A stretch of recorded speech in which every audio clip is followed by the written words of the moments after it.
Olá, como vai você? Tudo bem? Meu nome é Fábio Felipe.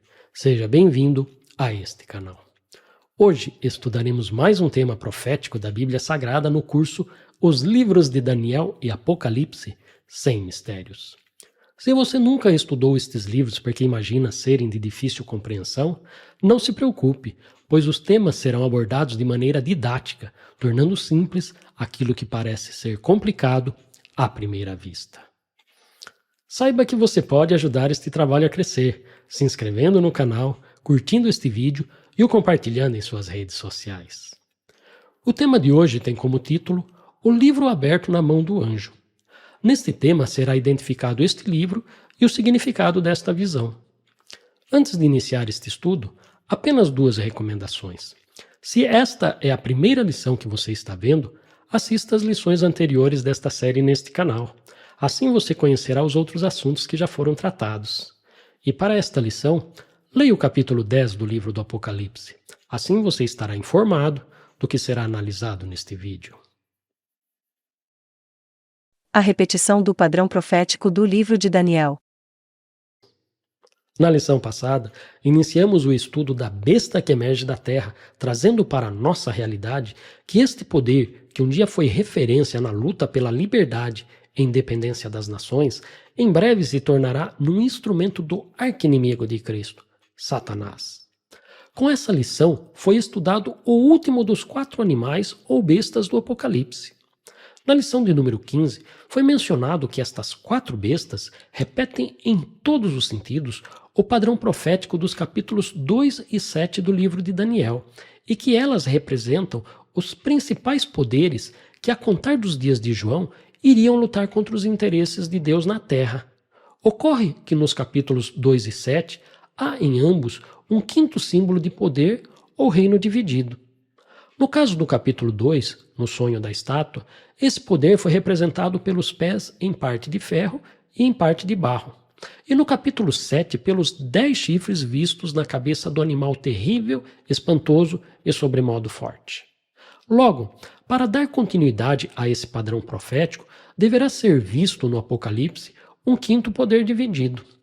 Mas onde encontramos o símbolo desse poder ou reino dividido? Resposta: em uma das 4 bestas já estudadas. No entanto, para avançarmos nesse estudo, será necessário conhecer antes um pouco mais sobre outros assuntos do Apocalipse, como o livro aberto na mão do anjo, as 3 mensagens angélicas e o selamento do povo de Deus, cujos temas ajudarão na compreensão do que será colocado em jogo no conflito entre Cristo e Satanás. Afinal, neste curso, já foram destacados vários poderes ou instituições que no passado lutaram contra Deus na pessoa do seu povo e que mesmo hoje continuam em franca oposição aos seus interesses. Uma luta que não cessará enquanto a humanidade tiver o direito de escolher a quem servir ou adorar, segundo os ditames de sua própria consciência. O anjo forte visto por João. Os capítulos 10 e 11 do Apocalipse são um parênteses no assunto das 7 trombetas iniciado no capítulo 8. O capítulo 11 já foi abordado na lição de número 17, que trata sobre a besta que emerge do abismo. Veja como tem início o capítulo 10. Vi outro anjo forte descendo do céu, envolto em nuvem, com o arco-íris por cima de sua cabeça. O rosto dele era como o sol, e as pernas eram como colunas de fogo. O anjo tinha na mão um livrinho aberto.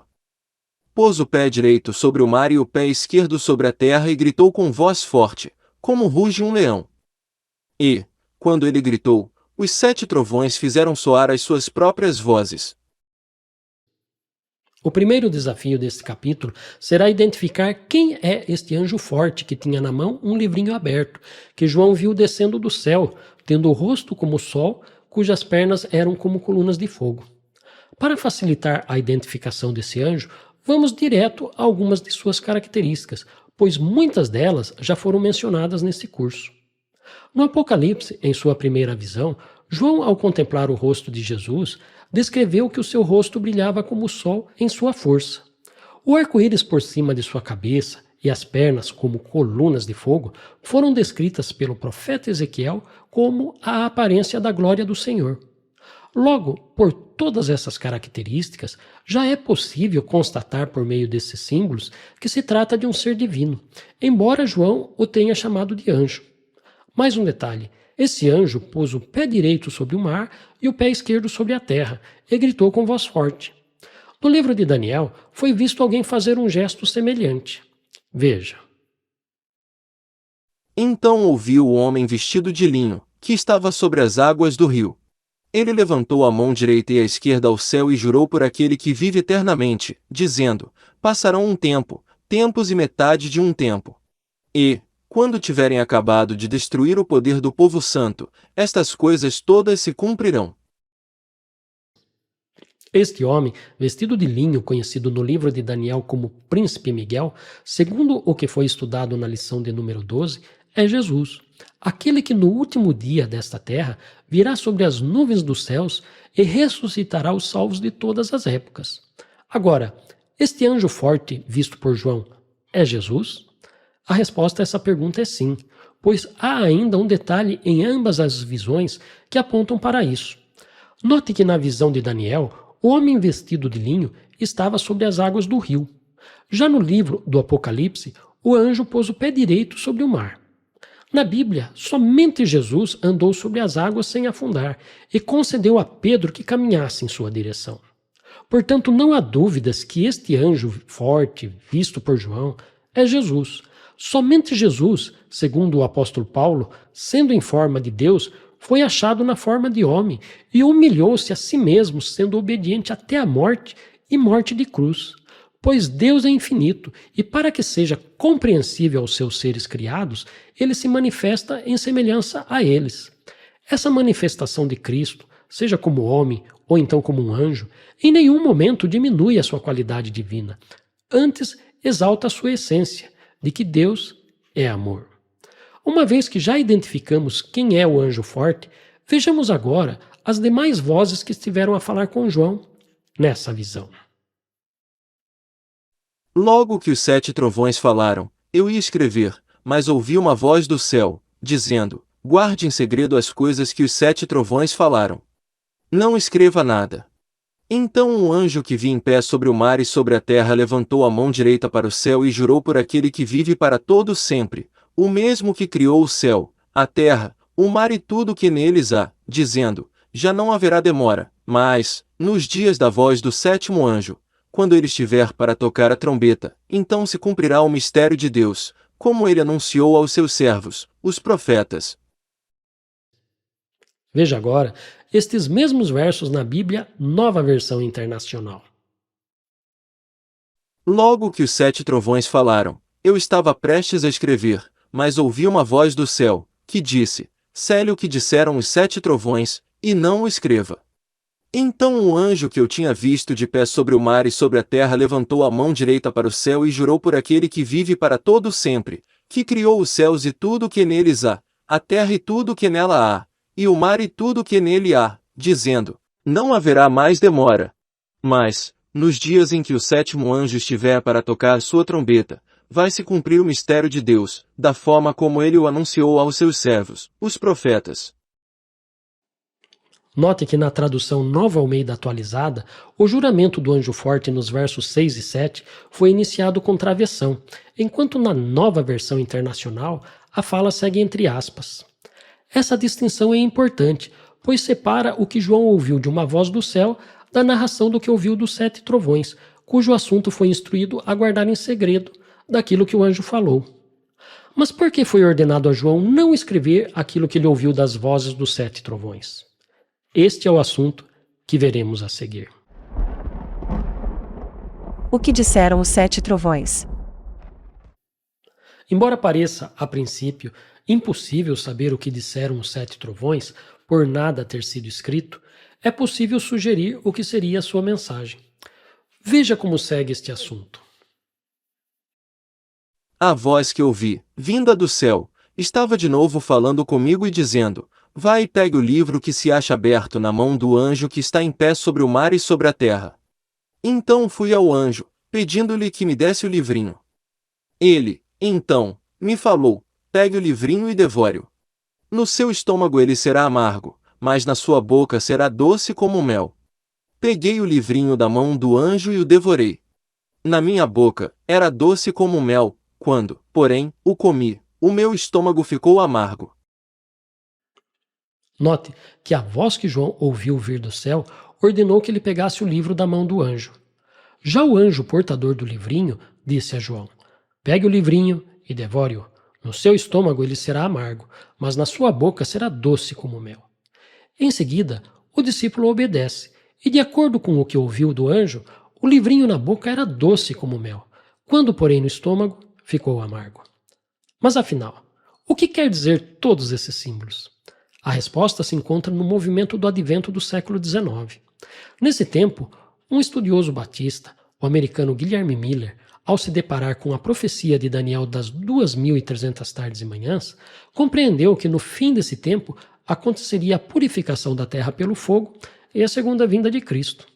Considerando cada tarde e manhã como um ano literal e subtraindo dos 2.300 anos o ano da ordem para restaurar e edificar Jerusalém, Miller concluiu que Cristo voltaria entre os anos de 1843 e 1844. Essa compreensão ocorreu em 1818 e ganhou significado, pois dava certo tempo para Miller divulgar essa mensagem. Ele hesitou até 1831, mas convicto de ter recebido um chamado divino, começou a anunciar a sua descoberta.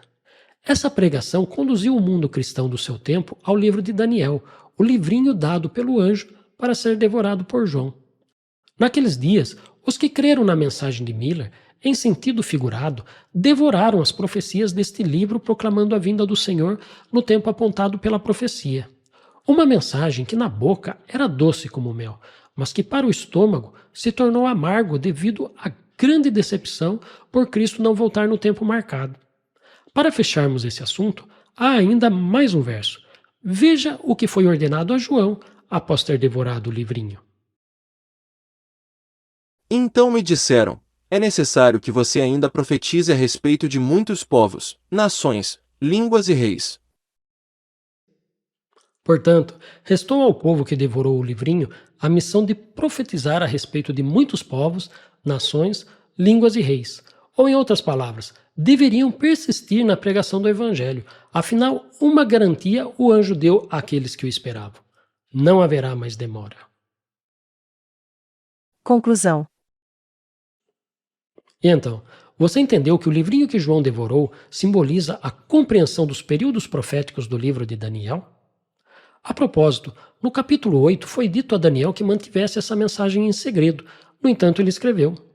No Apocalipse, os 7 trovões a proclamaram, mas foi ordenado a João não escrever nada. Pois, quando tocar a 7ª trombeta, se cumprirá o mistério de Deus, e o reino do mundo se tornará de nosso Senhor. Portanto, cabe ao seu povo esperar e anunciar o Evangelho até que ele venha. E você, está disposto a estar entre aqueles que aguardam o glorioso retorno de Cristo sob as nuvens dos céus? Que Deus o abençoe em sua decisão.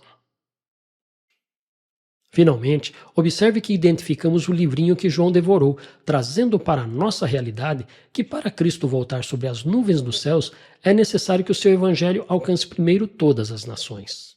Se você tiver alguma dúvida sobre estes assuntos, escreva nos comentários. Será um prazer ajudá-lo na compreensão destes temas que valem a vida eterna. E na próxima lição será iniciado o estudo das 3 mensagens angélicas do capítulo 14 do Apocalipse. Por hoje, ficamos por aqui. Se gostou do assunto, compartilhe com seus amigos. É importante que eles também conheçam o que você acabou de saber. E não se esqueça, certamente o Senhor Deus não fará coisa alguma sem primeiro revelar o seu segredo aos seus servos, os profetas. Que Deus o abençoe e até a próxima.